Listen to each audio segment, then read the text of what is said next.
pollster for Bill and Hillary Clinton. He's now the president of the Stagwell Group, and he oversees the Harris poll, probably the most famous pollster in the world. And like many other pollsters, he didn't see this election coming, the Trump win. Now, in a new piece for the Hill newspaper, he says pollsters are making the very same mistakes once again and underestimating, perhaps, the support for the president. Mark Penn joins us tonight. Mark, thanks for coming on. Thank you.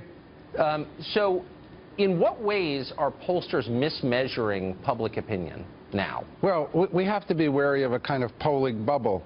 I mean, the polls have switched, many of them from voters to, in fact, U.S. adults, and they don't screen for either citizenship or likelihood to vote anymore.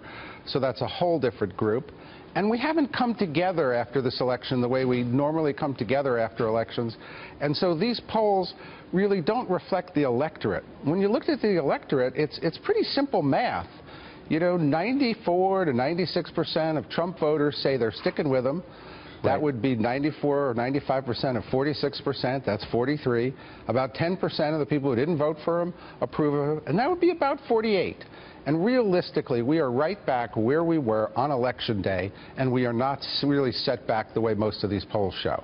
Well, on many levels, we're right back where we were on Election Day because almost none of the parties with skin in the game have assessed how they blew it. The Republican establishment hasn't. The Democratic Party hasn't. You just saw your former boss Hillary Clinton blaming the Russians. And the polling community hasn't either, is what you're saying. Nobody's actually asked the hard questions of him or herself. How did I screw up? Why is that? Well, and one of the big things here to me is that when you look at the questions that pollsters ask, they're the kind of questions you make up in New York, Washington, or Los Angeles.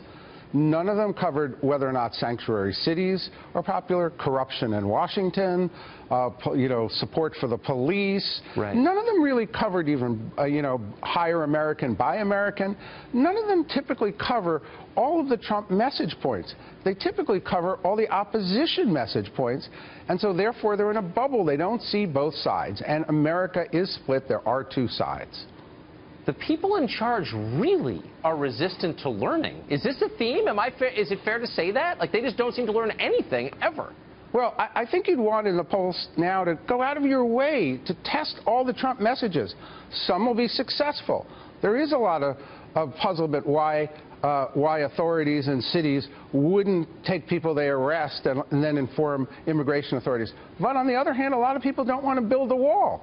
Right. So there are pluses and minuses in what Trump says, and we have to be realistic that both exist quite strongly. Fascinating. Mark Penn, thanks a lot for joining us tonight. Thank you.